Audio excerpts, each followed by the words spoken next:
ಯತ್ನಾಳ್ ಹೊರತಾಗಿ ಬಿಜೆಪಿಗೆ ಯಶಸ್ಸಿಲ್ವಾ?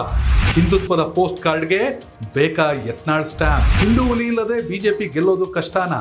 ನಮಸ್ಕಾರ ವೀಕ್ಷಕರೇ. ಬಸನಗೌಡ ಪಾಟೀಲ್ ಯತ್ನಾಳ್ ಬಿಜೆಪಿಯಿಂದ ಉಚ್ಚಾಟನೆಗೊಂಡಿರುವಂತಹ ನಾಯಕ, ಹಿಂದೂ ಹುಲಿ, ಫೈರ್ ಬ್ರ್ಯಾಂಡ್. ಯಾವ ಸಮಾವೇಶ ಬೇಕಾಗಿಲ್ಲ. ಅಣ್ಣಮ್ಮನ ಉತ್ಸವ, ಗಣೇಶ ವಿಸರ್ಜನೆ, ಇಂಥ ಸಮಾವೇಶಗಳೇ ಸಾಕು. ಯತ್ನಾಳ್ ಬರ್ತಾರೆ ಅಂದರೆ ಜನ ಸಾವಿರ ಗಟ್ಟಲೆ ಸೇರ್ತಾರೆ. ಅದಕ್ಕೇನು ದುಡ್ಡು ಖರ್ಚು ಮಾಡಿಬಿಟ್ಟು ಸಮಾವೇಶ ಮಾಡೋ ಅವಶ್ಯಕತೆ ಇಲ್ಲ. ಹಿಂದುತ್ವನೇ ಬಿ ಜೆ ಪಿಗೆ ಮುಖ್ಯ ಅನ್ನೋದಾದರೆ ಯತ್ನಾಳ್ ಕೂಡ ಅಷ್ಟೇ ಮುಖ್ಯ. ಯತ್ನಾಳ್ ಬಿ ಜೆ ಪಿಗೆ ಅತ್ಯಂತ ನಿಷ್ಠವಾಗಿರುವಂಥ ನಾಯಕ. ಯತ್ನಾಳ್ ಎಲ್ಲೂ ಕೂಡ ಬಿ ಜೆ ಪಿಗೆ ಅಗೇನೆಸ್ಟ್ ಆಗಿಲ್ಲ. ಅವ್ರು ಇರೋದೊಂದು ಕುಟುಂಬದ ವಿರುದ್ಧ. ಅದಕ್ಕೆ ಸಾವಿರ ಕಾರಣ ಇರುತ್ತೆ. ಬಿ ಜೆ ಪಿ ಅಧಿಕಾರದಲ್ಲಿದ್ದಾಗ ಯತ್ನಾಳಿಗೆ ಸಚಿವ ಸ್ಥಾನ ಕೊಡಲಿಲ್ಲ.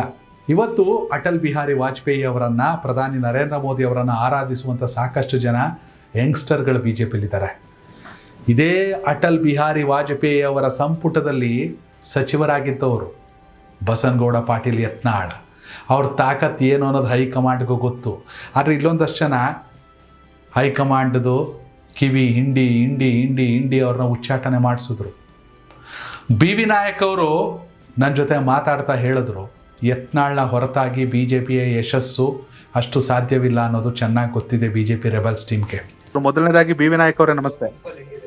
ನಮಸ್ಕಾರ. ಇತ್ತೀಚೆಗಷ್ಟೇ ಯತ್ನಾಳ್ ಅವ್ರನ್ನ ಉಚ್ಚಾಟನೆ ಮಾಡಿದ್ರು. ನಾನು ನಿಮ್ ಸಂದರ್ಶನ ಮಾಡುವಾಗ ಹೇಳಿದ್ರಿ ಯತ್ನಾಳ್ ಅವರ ಅನಿವಾರ್ಯತೆ ಖಂಡಿತವಾಗ್ಲೂ ಮುಂದಿನ ಚುನಾವಣೆಯಲ್ಲಿ ಪಕ್ಷಕ್ಕಿದೆ ಅಂತ. ಆಗ್ತಿದೆ ಸರ್ ಬಿಜೆಪಿ? ಖಂಡಿತ ಅವರು ಯಾವುದೇ ಕಾರಣಕ್ಕೂ ಅವರು ವಿಚಾರಧಾರೆಯಲ್ಲಿ ನೋಡಿದ್ರೆ ಅವ್ರು ಯಾವುದೇ ಕಾರಣಕ್ಕೂ ಮತ್ತೆ ಬಿಜೆಪಿಯಲ್ಲಿ ಇರ್ತಾರೆ, ಬಿಜೆಪಿಗೆ ಬರ್ತಾರೆ ಅವರು. ಓಕೆ. ಯಾಕಂದ್ರೆ ಈಗ ಅವರು ಬೇರೆ ಪಕ್ಷಕ್ಕೆ ಹೋಗಂತ ಮನಸ್ಥಿತಿ ಇಲ್ಲ ಅವರಲ್ಲಿ. ಯಾಕಂದ್ರೆ ಅವರಲ್ಲಿ ಹಿಂದುತ್ವದ ಬಗ್ಗೆ ಬಹಳಷ್ಟು ಪರಿಣಾಮಕಾರಿಯಾಗಿ ಅವರು ಪ್ರತಿಪಾದನೆ ಮಾಡ್ತಾರೆ.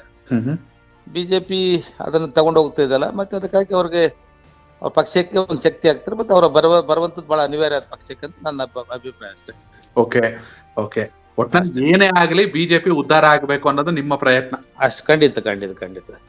ಯತ್ನಾಳ್ ಯಾವ್ದಾದ್ರು ಸಮಾವೇಶಕ್ಕೆ ಅಥವಾ ಯಾವ್ದಾದ್ರು ಊರಿಗೆ ಅಥವಾ ಯಾವ್ದಾದ್ರು ಕಾರ್ಯಕ್ರಮಕ್ಕೆ ಹೋಗ್ಬಿಟ್ಟು ಜನರನ್ನ ಮಾತಾಡಿಸಿ, ಜನರನ್ನ ಖುಷಿ ಪಡಿಸಿ ಚಪ್ಪಾಳೆ ತಗೊಬಂದ್ರು ಅಂದ್ರೆ ಬಿಜೆಪಿಗೆ 1000 ವೋಟ್ ಫಿಕ್ಸ್ ಕನಿಷ್ಠ. ನಾನು ಹೇಳ್ತಿರೋದು, ನೀವು ಯಾವ್ದಾದ್ರು ಡಿಸ್ಟ್ರಿಕ್ಟ್ ಸೆಂಟರ್ಗಳಿಗೆ ಹೋಗ್ಬಿಟ್ರು ಯತ್ನಾಳು ದೊಡ್ಡ ಸಮಾವೇಶ ನಡೆಸಿದ್ರು ಅಂದರೆ 10,000 ವೋಟು ಫಿಕ್ಸ್. ಬಿ ಜೆ ಪಿಗೆ ಹಿಂದುತ್ವನೇ ಮುಖ್ಯ ಅಂದರೆ ಯತ್ನಾಳ್ ಮುಖ್ಯ. ಇದು ಅರ್ಥ ಆಗಬೇಕು. ಪಕ್ಷ ವಿರೋಧಿ ಚಟುವಟಿಕೆ ಅಲ್ಲ, ಅವರು ಮಾಡಿದ್ದು ಕುಟುಂಬ ವಿರೋಧಿ ಚಟುವಟಿಕೆ. ಇದೇ ಹೈಕಮಾಂಡ್ ಯತ್ನಾಳ್ನ, ವಿಜಯೇಂದ್ರ ಅವ್ರನ್ನ ಒಂದು ಕಡೆ ಕೂರಿಸ್ಕೊಂಡು ನಿಮ್ಮ ಸಮಸ್ಯೆನ ಬಗೆಹರಿಸ್ಕೊಳ್ಳಿ, ಪಕ್ಷ ಮುಖ್ಯ ಅಂದರೆ ಯತ್ನಾಳೇನು ಹೈಕಮಾಂಡ್ಗೆ ವಿರುದ್ಧವಾಗಿ ಹೋಗಲ್ಲ. ನೀನಾ ಅಂತ ನೇರವಾಗಿ ನಿಂತ್ಕೊಂಡ್ರೆ ಯತ್ನಾಳ್ ಸುಮ್ಮನೆ ಕೂರೋ ಮನುಷ್ಯನೇ ಅಲ್ಲ. ಯತ್ನಾಳ್ಗೆ ಎಷ್ಟು ಜನರನ್ನ ಗೆಲ್ಲಿಸೋ ತಾಕತ್ತಿದೆಯಲ್ಲ ಗೊತ್ತಿಲ್ಲ. ಆದರೆ ಬಿ ಜೆ ಪಿನ ಅಧಿಕಾರಕ್ಕೆ ಬಾರದಂತೆ ತಡೆಯುವಂಥ ಎಲ್ಲ ಶಕ್ತಿಯು ಬಸನಗೌಡ ಪಾಟೀಲ್ ಯತ್ನಾಳ್ ಅವ್ರಿಗಿದೆ.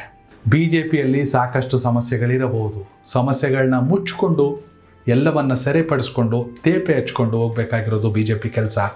ಸದ್ಯ GM Siddeshwar, Kumar Bangarappa, Ramesh Jarkiholi, B V Nayak ಘಟಾನುಘಟಿ ನಾಯಕರೇ. ಪ್ರತಾಪ್ ಸಿಂಹ ಕೂಡ ಕಾಣಿಸ್ಕೊತಾರೆ.